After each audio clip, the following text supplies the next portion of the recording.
तो हमारा इस चैप्टर का लास्ट टॉपिक है न्यूक्लिक एसिड्स। ये नाम ही आपका है, न्यूक्लिक एसिड कहाँ पे मिलेंगे? सेल्स के न्यूक्लियस के अंदर। देखो एक सिंपल पॉइंट है कि हम अगर देखें कि जो नया जनरेशन आता है हमेशा किसी भी ओल्ड जनरेशन का वो रिजेंबल करता है अपीयरेंस में, प्रॉपर्टीज़ में, किससे? ओल्ड जनरेशन से। मतलब कहने का मीनिंग है कि आदमी का बच्चा दिखेगा आदमी जैसे दिखेगा, ग्रोथ होने पे रिजेंबल करते हैं। ये तो है नहीं कि आदमी का बच्चा बंदर जैसे दिखेगा। कहने का मीनिंग क्या होता है कि पेरेंट्स से ही बच्चे रिजेंबल करते हैं अगली जनरेशन के। तो ये क्यों होता है ऐसा? ऐसा इसलिए होता है कि जो उसका एक इन्फॉर्मेशन होता है, जेनेटिक इन्फॉर्मेशन होता है जो पास होता है एक जनरेशन से नेक्स्ट जनरेशन में, वो पास कैसे होता है? Through the some material which is called nucleic acids. Basically क्या होता है न्यूक्लिक एसिड्स में? आपका जो न्यूक्लियस के अंदर जो इन्फॉर्मेशन आपका पास होता है एक से सेकंड जनरेशन में, वो होता है थ्रू क्रोमोसोम्स। और क्रोमोसोम्स में क्या क्या आपका होता है? इसमें एक तो हमारा आता है proteins plus they are made of nucleic acids. तो यहाँ पर न्यूक्लिक एसिड आपका टॉपिक है। इसमें क्या होता है? They are made of some elements. कौन से इसमें आते हैं elements? Carbon, hydrogen, nitrogen, oxygen and phosphorus. ये हमारे एलिमेंट होंगे। तो अगर हम इसका लिखते हैं डेफिनेशन पार्ट, इंट्रोडक्शन पार्ट यही दिया है। दीज आर, आप इसको डायरेक्ट नोट कर लेंगे पॉइंट को। These are complex compounds of carbon, hydrogen, oxygen, nitrogen and phosphorus. They play essential role in transmission of hereditary characteristics and biosynthesis of proteins. The genetic information coded in nucleic acids programs the structure of all proteins including enzymes, and thus they control all metabolic activity of the living organisms. इसको लिख लिए पूरा, इसका definition part बनता है। और यहाँ पे हमारे दो टाइप के होंगे न्यूक्लिक एसिड्स। एक होता है डीएनए और एक होता है आरएनए। डीएनए का मीनिंग क्या है? डीऑक्सी राइबोस न्यूक्लिक एसिड्स, और ये आपका राइबो न्यूक्लिक एसिड्स। तो ये दो टाइप के आएंगे हमारे पास यहाँ पर। न्यूक्लिक एसिड एक है डीएनए, एक होता है आरएनए। ये क्या है अगला point? Nucleic acids are biopolymer of nucleotides and so they are called polynucleotides. ये भी दो टर्म होते हैं, एक होता है न्यूक्लियोसाइड, एक होता है न्यूक्लियोटाइड। डिफरेंस क्या है न्यूक्लियोसाइड और न्यूक्लियोटाइड के अंदर? देखो यहाँ पर क्या है, जैसे यहाँ पे लिखा है मैंने, nucleotides are the composed of 3 parts. इसमें 3 पार्ट क्या क्या होते हैं? एक होता है नाइट्रोजनस बेस और एक शुगर। अगर हम देखें बेस और शुगर मिलकर बनाते हैं न्यूक्लियोसाइड। अगर हम बोले बेस प्लस शुगर, शुगर आपका बेस आएंगे। दो टाइप के बेस होते हैं, एक होता है प्यूरिन्स बेस और एक होता है pyrimidines बेस। नाइट्रोजन बेस होते हैं। बेस और शुगर, शुगर आपका दो टाइप का होता है, एक होता है राइबोस शुगर, एक होता है deoxy ribose sugar. Deoxy ribose होता है आपका डीएनए में, और आरएनए होता है राइबोस शुगर। तो शुगर प्लस बेस ये बनाएंगे मिलकर क्या? न्यूक्लियोसाइड। न्यूक्लियोसाइड। फिर क्या होता है न्यूक्लियोसाइड? इसमें अगर हम ये कंबाइन करते हैं H3PO4 से प्लस H3PO4 फॉस्फोरिक एसिड, तो बनता है हमारे पास यहाँ पे क्या? इनका कॉम्बिनेशन बनाता है न्यूक्लियोटाइड। इनका कॉम्बिनेशन बनेगा न्यूक्लियोटाइड। अब इसके बारे में और इंफॉर्मेशन देंगे कि कैसे बेस से जुड़ेगा आपका जो है शुगर। तो बेस प्लस शुगर, इतना ध्यान रखिए, बेस और शुगर बनाते हैं मिलके न्यूक्लियोसाइड, और न्यूक्लियोसाइड प्लस H3PO4। कहने का मेरा base plus sugar plus H3PO4 तीनों बनाएंगे मिलके न्यूक्लियोटाइड। यहाँ पर जो हमारा डीएनए हो चाहे आरएनए हो, ये क्या होते हैं? They are poly nucleotide. दोनों में डिफरेंस क्या होता है? दोनों का एक डिफरेंस है शुगर का, कि यहाँ पर शुगर होता है राइबोस शुगर और यहाँ पर होता है deoxy ribose sugar. Second position पर भी इसका आपको देंगे कंपोजिशन की, कौन से शुगर आपके इन्वॉल्व होते हैं दोनों टाइप के न्यूक्लिक एसिड के अंदर। तो शुगर, अभी हमारा एक दिया है पॉलीमराइजेशन किया है हमने न्यूक्लियोटाइड का, तो बनेगा यहाँ पे से OH ग्रुप 2 हैं, एक OH से H लॉस हुआ, एक से OH लॉस होता है। अगले ग्रुप में शुगर से कंबाइन करते हैं। तो शुगर, देखिए सिंपल पॉइंट है, बेस अटैच है खाली शुगर से। बेस आपका अटैच है खाली शुगर से, जबकि शुगर आपका अटैच होगा एक तरफ बेस से और एक तरफ फॉस्फोरिक एसिड से। कहीं पर भी आपका बेस का अटैचमेंट इस फॉस्फोरिक एसिड से नहीं है, इसको ध्यान रखिएगा। बेस कहाँ पर अटैच होता है? ओनली विद शुगर, और आपका शुगर अटैच होगा एक तरफ बेस से और एक तरफ विद फॉस्फोरिक एसिड पार्ट, ठीक है। अब ये हमारा वो इंट्रोडक्शन पार्ट है। तो न्यूक्लियोसाइड आपने अभी तक सीखा, न्यूक्लियोसाइड न्यूक्लियोटाइड बेसिक मीनिंग है। अभी हम बताएंगे कौन से बेस इन्वॉल्व होते हैं, इसमें कौन से बेस हैं, इसमें कौन से बेस हैं, शुगर का स्ट्रक्चर क्या है दोनों में, और फिर देखेंगे इनका स्ट्रक्चर, ठीक है। तो हमारा नेक्स्ट आएगा इसमें topic composition of the nucleic acids. Now we take next topic is chemical composition of the nucleotides और न्यूक्लिक एसिड्स। इसमें होता है क्या, देखिए बेसिकली यहाँ पर जब लिखते हैं केमिकल कंपोजिशन में 3 पार्ट होते हैं। अगर हम देखते हैं न्यूक्लिक एसिड क्या होते हैं, दे आर पॉलीन्यूक्लियोटाइड्स, और उसमें 3 पार्ट होते हैं। एक होता है नाइट्रोजनस बेस, सेकंड होता है शुगर, राइबोस शुगर या डीऑक्सी राइबोस शुगर, और एक होता है फॉस्फोरिक एसिड। तो हम 3 पार्ट के बारे में डिस्कस करेंगे इस पार्ट में। पहला है नाइट्रोजनस बेस। ये क्या होते हैं, these are heterocyclic organic compounds having 2 or more nitrogen atom in the ring skeleton। ये काम क्या करते हैं, they will act as Lewis base। काम क्या है, बेस है, तो Lewis base means electron pair donor species, they will act as electron pair donor species. तो यहाँ पर हमारे 2 टाइप के बेस होते हैं। एक होता है pyrimidines बेस, इनका जो हमारा स्केलेटन है वो है pyrimidine, उसके डेरिवेटिव होते हैं। तो पहला है pyrimidine डेरिवेटिव, ये कंपाउंड होता है pyrimidine, इसी के डेरिवेटिव हैं, मतलब इसी के अंदर हम डिफरेंट ग्रुप को प्लेस करते हैं तो हमारे बनते हैं pyrimidines बेस। इसमें 2 नाइट्रोजन एटम रिंग के अंदर है, 6 मेंबर्ड रिंग है। इसमें हमारे कौन से बेस बनते हैं, एक बनेगा बेस, ये वाला, इसका नाम होता है यूरेसिल। यहाँ पर आपका आता है कीटो ग्रुप एक्स्ट्रा है। अगर हम इसको टॉटोमराइज करते हैं तो क्या हो सकता है, टॉटोमराइज करने पर ये एरोमेटिक हो जाएगा। मैंने टॉटोमर ड्रॉ नहीं किया, इसमें एरोमेटाइज हो जाते हैं ये भी कंपाउंड, और यहाँ पे भी होगा एरोमेटाइजेशन होके, दोनों बनेंगे एरोमेटिक कंपाउंड। एनीवे ये हमारा एक स्ट्रक्चर है, इसका नाम है यूरेसिल, और ये होता है थायमिन। सिंबल लेते हैं U for uracil and T for thymine. देखो ये एक काफी इंपॉर्टेंट पॉइंट है।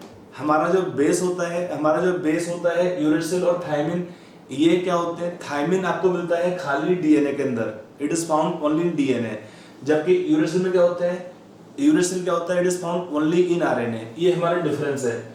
साइटोसिन क्या होता है, सिंबल C लेंगे, ये हमारा दोनों ही न्यूक्लिक एसिड में पाया जाता है। आपका डीएनए हो चाहे आरएनए हो, दोनों के अंदर ये कॉमन बेस है साइटोसिन।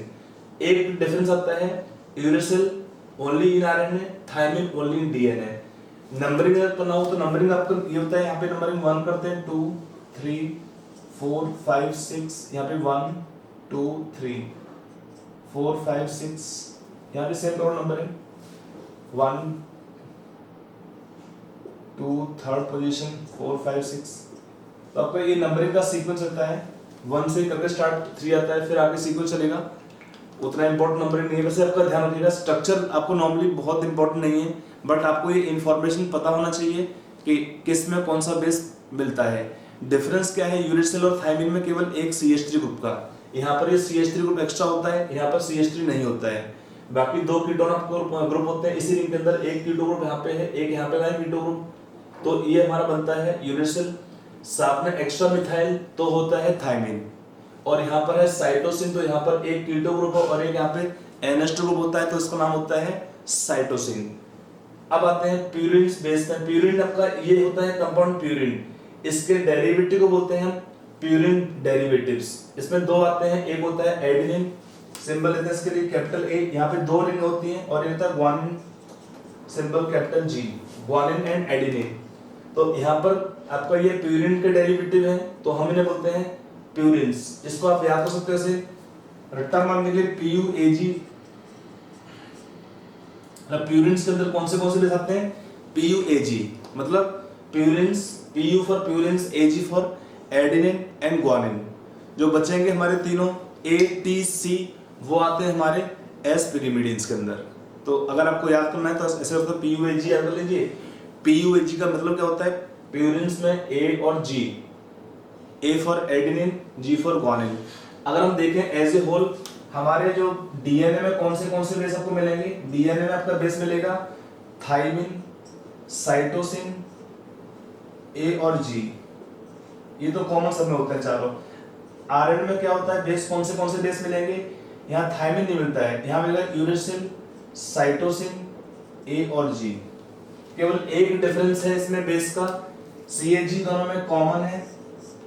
यहाँ पर आपका आता है बेस आरएनए में यूरेसिल और आपका बेस होगा थायमिन डीएनए के अंदर। तो ये हुआ एक डिफरेंस डीएनए और आरएनए में बेस का डिफरेंस। ये काफी इंपॉर्टेंट पॉइंट है, आपका जेई मेन तो नहीं बोल सकते बट नीट के अंदर क्वेश्चन ही आता रहता है।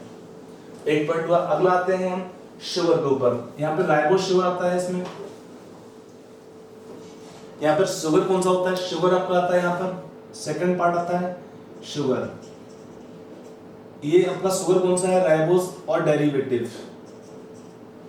राइबोज क्या होता है, आपको स्ट्रक्चर याद होगा राइबोज का, we have discuss already.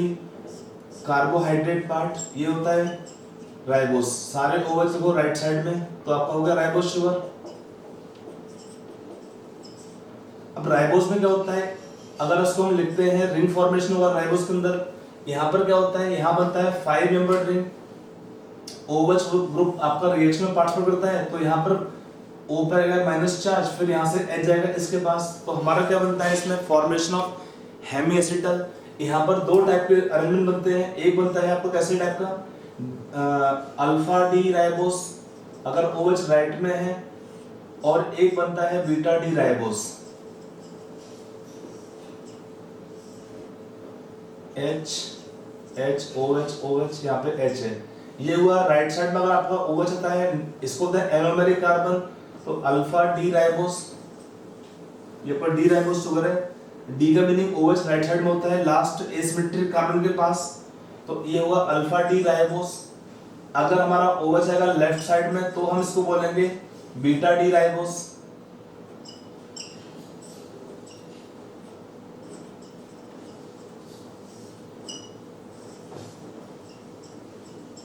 Beta D ribose. अगर हम इसको लिखते हैं इन द हैवॉर्थ रिएक्शंस, ये दो बनेंगे इसमें अरेंजमेंट, दोनों बनते हैं। कार्बन क्या होता है इसमें, sp2 हाइब्रिडाइज। इस कार्बन के तरफ ज्योमेट्री होता है ट्रायंगुलर प्लेनर, तो अटैक होगा इसका टॉप या बॉटम दो साइड से। तो यहाँ दो बनेंगे स्ट्रक्चर्स, एक होता है अल्फा डी राइबोस। अल्फा का मीनिंग OH ग्रुप आएगा राइट साइड पे on the newly form asymmetric carbon, और OH लेफ्ट में आता है, तब इसको बोलते हैं बीटा डी राइबोस। अब जो शुगर हमारा होता है वो कैसे होता है, इसी का डेरिवेटिव बीटा डी राइबोस। अगर हम इसको ड्रॉ करते हैं हैवॉर्थ रिएक्शन में, तो कैसे हम ड्रॉ करेंगे इसको हैवॉर्थ रिएक्शन के अंदर, यहां पर हम ड्रॉ करेंगे ऐसे 5 मेंबर्ड रिंग आपका आता है। अगर आप नंबरिंग करते हैं एटम पे, तो नंबरिंग कर लीजिए, कार्बन नंबर 1 2 3 4 5 मेंबर्ड रिंग है। तो यहां पे वो हमारा carbon number 1, carbon 2, carbon 3, carbon 4, carbon number 5 as a common root always on top position. बाकी क्या आपका रहेगा, C1 के पास क्या है, H राइट में है, जो ग्रुप राइट में है उसको नीचे रखते हैं, फिर दो OH नीचे, क्योंकि राइट वाले ग्रुप कहाँ रखते हैं, on the bond pointing in downward direction. ये हमारा इसका स्ट्रक्चर है बीटा डी राइबोस का, क्योंकि यही हमारे काम आएगा। जो हमारे डीएनए या आरएनए में क्या होता है, इसी का डेरिवेटिव है, ये खुद होता है। अगर हमारा आरएनए है तो ये आपका आता है, इसमें अगर लिख लेते हैं पहले एक बार OH ग्रुप, और ये बाकी H। हमारा नियम क्या होता है इसमें लिखने के लिए, कि जो भी ग्रुप हमारे राइट साइड में है उनको हम प्लेस करते हैं on the bonds pointing in downward direction. जो ग्रुप लेफ्ट में है उसको हम प्लेस करते हैं जो बॉन्ड्स पॉइंट करते हैं अप डायरेक्शन में, और कार्बन नंबर 5 या जो भी लास्ट कार्बन होता है वो लिखते हैं हमेशा टॉप पोजीशन पर। तो ये हमारा हुआ, इसका नाम क्या होगा, बीटा डी राइबोस शुगर। ये हमारा कहां पे होता है, इन आरएनए। अगर आपका बेस होगा आरएनए तो उसमें ये हमको मिलता है। और डीएनए में क्या होता है, डीएनए में हमने कार्बन नंबर 2 से एक O कम कर देते हैं, डी ऑक्सी, मतलब डी का meaning removal of 1 oxygen from second position. तो ये हमारा बेस बनेगा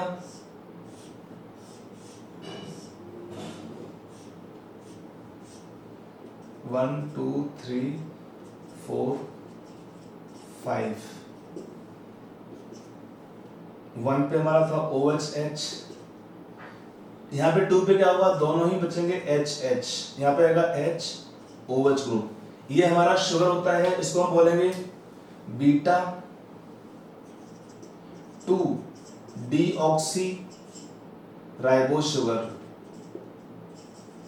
ये आपका शुगर मिलता है किसमें, डीएनए के अंदर।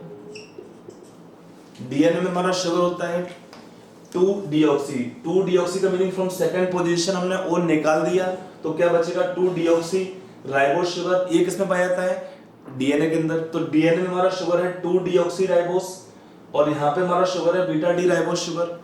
बीटा तो आपका कॉमन है, डी का मीनिंग होता है डेरिवेटिव ऑफ, बीटा डी लिखूंगा पहले यहाँ पे, beta D 2 deoxy ribose.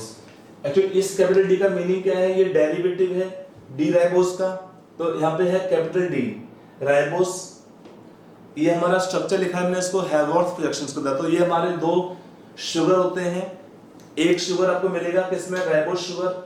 Beta D ribose कहाँ मिलता है, आरएनए के अंदर, और एक है बीटा डी 2 डीऑक्सी राइबोज कहाँ मिलता है, आपका डीएनए के अंदर। तो ये हमारा सेकंड पार्ट हुआ शुगर राइबोज का।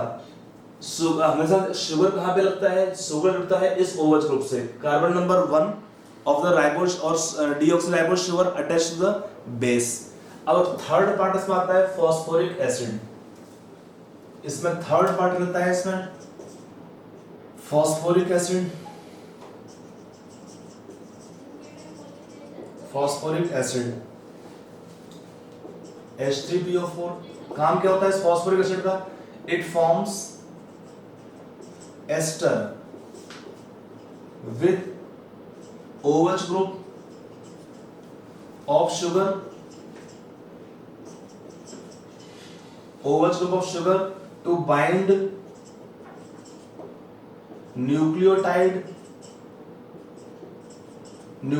segments together। ये काम होता है शुगर का कि हमारा जो फॉस्फोरिक एसिड होता है ये जुड़ता है केवल शुगर से, न कि बेस से। बेस जुड़ता है केवल शुगर से, और शुगर जुड़ता है बेस से प्लस H3PO4 दोनों कंपाउंड से जुड़ता है। तो ये एस्टर बनाता है बॉन्ड, एस्टर लिंकेज बनता है, it form ester with OH group of sugar to bind nucleotide segments together. कैसे होता है इसको भी और दिखाएंगे। ये हमारा 3 पार्ट होते हैं शुगर के अंदर, सॉरी इस डीएनए और आरएनए के अंदर। आई होप आपको ये सारे पॉइंट क्लियर हुए। एक पार्ट है हमारा बेस, 2 टाइप के बेस हैं, एक होता है पिरिमिडिन बेस जिसमें हमारा सिंगल रिंग होता है, नाइट्रोजन 2 होते हैं रिंग के अंदर, उसमें हमारे 3 हमारे थे ATC, adenine, thymine and uracil. तो आपका सॉरी ATC नहीं आपका आएगा, इसमें आपका आएगा ए तो आपका उसमें आता है। हमारे 2 टाइप के, हमारे 3 टाइप के थे पिरिमिडिन बेस, एक और 2 टाइप के होते हैं प्यूरिन बेस। आप इसको याद रखिए PUAG। प्यूरिन में 2 बेस होते हैं, प्यूरिन में 2 रिंग होते हैं, और 2 बेस होते हैं कौन से एडेनिन और ग्वानिन। और वहां पे हमारा आता है बेस पिरिमिडिन में 3 आते हैं, एक आता है A फॉर एडेनिन, नहीं आपका एडेनिन से लगा इसमें PUAG में हमारा आता है पिरामिड में 2 आते हैं, एक आता है थायमिन, एक यूरेसिल, और एक आता है बेस हमारा उसमें cytosine. Thymine and uracil. Thymine हमारा होता है खाली डीएनए के अंदर, और यूरेसिल होता है खाली आरएनए के अंदर। बाकी हमारा बच गया इसमें जो बचते हैं आपका सारे base, A adenine, G guanine, ये दोनों थे प्यूरिन बेस, और आपका ऊपर आता है साइटोसिन। ये तीनों कॉमन होते हैं, साइटोसिन, एडेनिन और ग्वानिन। ये हमारे दोनों भी उसमें मिलते हैं, डीएनए के अंदर भी मिलते हैं प्लस आरएनए के अंदर मिलते हैं। एक ही डिफरेंस है थायमिन का और यूरेसिल का। ठीक है, तो ये हमारा हुआ एक पार्ट। अब आते हैं हम, अगला पार्ट है लिंकेज के ऊपर कि कैसे हम दिखाएंगे आपका स्ट्रक्चर्स, उस पर आते हैं। तो अब आप नाउ वी कंटिन्यू। आपका जो अगला पॉइंट आता है इसमें वो आता है स्ट्रक्चर ऑफ न्यूक्लियोसाइड। ये बनते कैसे हैं, यहाँ पे लिखा है nucleoside is formed by condensing a base with appropriate sugar. Condensing base with appropriate sugar during formation of nucleoside it is position 1 of pyrimidine base और position 9 of pyridine base. pyrimidine क्या था आपका, अगर आपको याद होगा स्ट्रक्चर इसका pyrimidines का, यहाँ पे इसको हम बोलते हैं पोजीशन नंबर 1 एरोमेटिक कंपाउंड था। इसी में आपका आएंगे डेरिवेटिव्स पिरिमिडिन्स के अंदर। 3 थे हमारे डेरिवेटिव्स में, एक था यूरेसिल, एक था थायमिन और एक था साइटोसिन। 3 हमारे थे पिरिमिडिन्स बेस में। तो पिरिमिडिन का ये आता है पोजीशन नंबर 1 और यहाँ पे है position number 9 of purines base. क्या लिखा है? During formation of nucleoside it is position number 1 of the pyrimidine base और position number 9 of the purine base which is attached to carbon number 1 of the sugar by beta linkage। आपका जो sugar का कौन सा होगा? Carbon number 1। इसको देखो हम नंबरिंग 1 डैश करते हैं शुगर्स के अंदर, 1 dash 2 dash 3 dash 4 dash 5 dash. यहाँ पे क्या होता है? 1 2 3 4 5 जो नंबरिंग करते हैं हम शुगर के अंदर वो होता है 1 dash 2 dash 3 dash 4 dash 5 dash. और आपका जो बेस के अंदर नंबरिंग होता है वो होता है 1 2 3 4 5 6 आपका आता है पिरिमिडिन्स में, वहां पे आता है पोजीशन 6 तक होता है। और यहाँ पर ये बेस कैसा है? प्यूरिन्स। यहाँ पर 9 तक हम नंबरिंग करते हैं। तो अगर हमारा बेस होगा पिरिमिडिन तो यहाँ पर अटैचमेंट किससे होता है? Position number 1 of the pyrimidine base. जब इसका इनॉल बनाते हैं तो उसके थ्रू हम रिएक्शन कर सकते हैं टॉटोमरेजन के थ्रू। और अगर आपका बेस होगा प्यूरिन तो उसका 9th पोजीशन। कैसे बनेगा?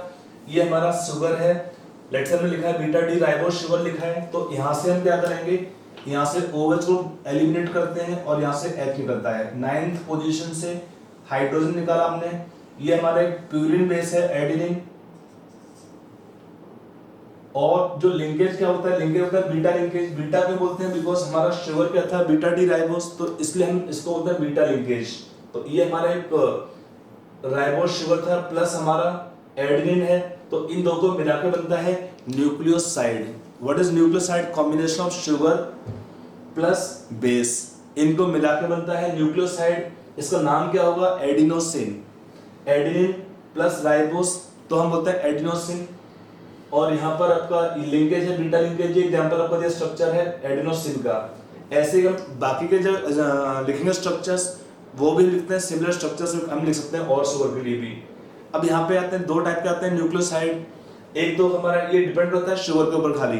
अगर हमारा शुगर है राइबोस तो उसमें आता है, जैसे हमारा लिखा है ए एडेनिन, हमारा बेस है, बेस है adenine, guanine, cytosine, uracil, thymine. अगर ऐसे बेस होंगे तो राइबोस से क्या बनाएगा?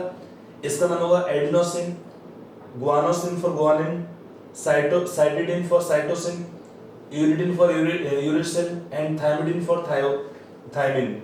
यहाँ पर क्या होता है? अगर हमारे सेकंड टाइप के आते हैं न्यूक्लियोसाइड, वो होते हैं अगर हमारा बेस होगा डीऑक्सी राइबोस, तब क्या नाम लिखते हैं इसका?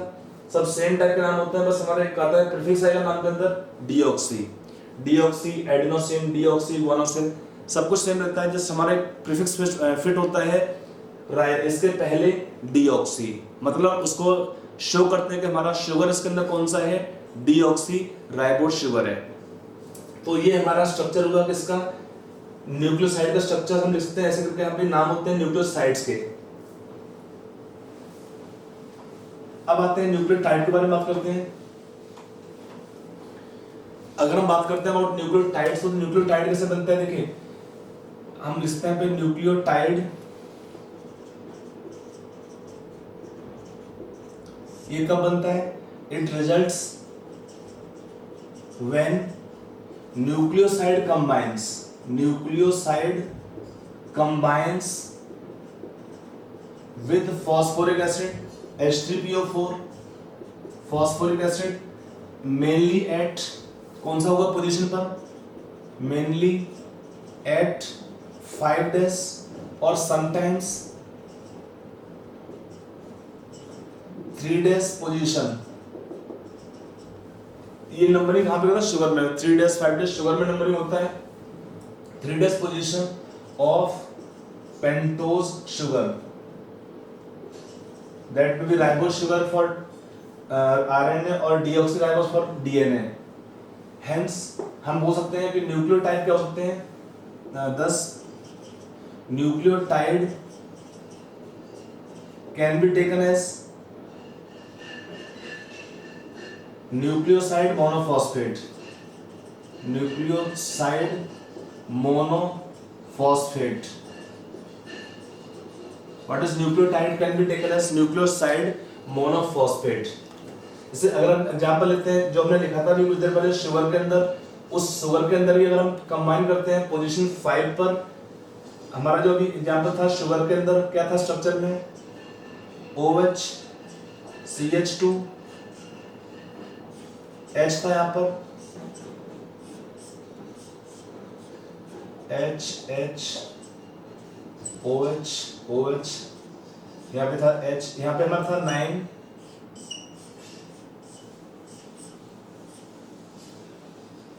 इस टाइप का हमारा जो अरेंजमेंट था भी हमारा शुगर का यहाँ पर।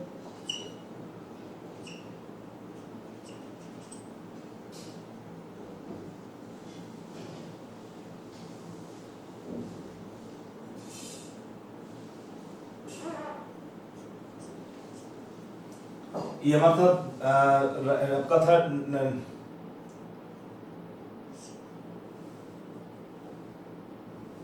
इसको देख लें स्ट्रक्चर में। तो यहाँ पे क्या होता है, अगर ये हमारा जो 5 पोजीशन है, मेरा कहने का मतलब खाली ये पॉइंट है कि अगर हमारा जो अभी इतना पार्ट था हमने लिखा था कुछ देर पहले स्ट्रक्चर में, एडिनोसिन उसका स्ट्रक्चर था, उसमें अगर हम यहाँ पे एक O कम करते हैं, अगर रिएक्शन करते हैं H3PO4 से, H3PO4 से, तो यहाँ पर क्या होता है, वाटर एलिमिनेशन करेंगे यहाँ पे, और क्या बनता है, एक नया स्ट्रक्चर बनेगा यहाँ पर जो हमारा लिंक होगा ऐसे करके यहाँ पे।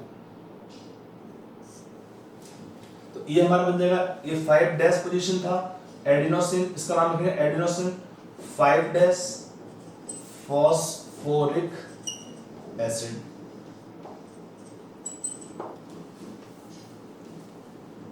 तो ये हमारा हुआ कहने का मीनिंग स्ट्रक्चर ऑफ न्यूक्लियोटाइड का। देखो सिंपल मीनिंग है, अगर हम बोलते हैं न्यूक्लियो, देखो एक हमारा था बेस और शुगर, अगर हम कंबाइन करते हैं पेंटोज शुगर तो क्या बनता है हमारे पास यहाँ पे न्यूक्लियोसाइड, और फिर इसमें हम ऐड करते हैं H3PO4 को, फॉस्फोरिक एसिड को, तो बनता है यहाँ पे न्यूक्लियोटाइड। और यही होता है न्यूक्लियोटाइड व्हेन दे पॉलीमराइज, तो क्या आपको मिलता है न्यूक्लिक एसिड्स। शुगर डिफरेंट होगा, उसके अकॉर्डिंग हमारा बनेगा डीएनए और आरएनए बनता है हमारे पास यहाँ पे कंपाउंड्स में। तो बेसिकली हम क्या बोलते हैं, न्यूक्लियोटाइड्स क्या होते हैं, they are the building blocks. Nucleotide क्या है, they are the building blocks of the DNA and RNA. और क्या होता है, न्यूक्लिक एसिड क्या होते हैं, nucleic acid can be called as condensation polymers of the nucleotides which are formed, इसको लिख लीजिएगा, लिखना आपको तो एक बार देखिए इसमें क्या होते हैं, न्यूक्लिक एसिड क्या होते हैं, nucleic acids are condensation polymers of nucleotides formed by creation of ester linkage from phosphoric acid residue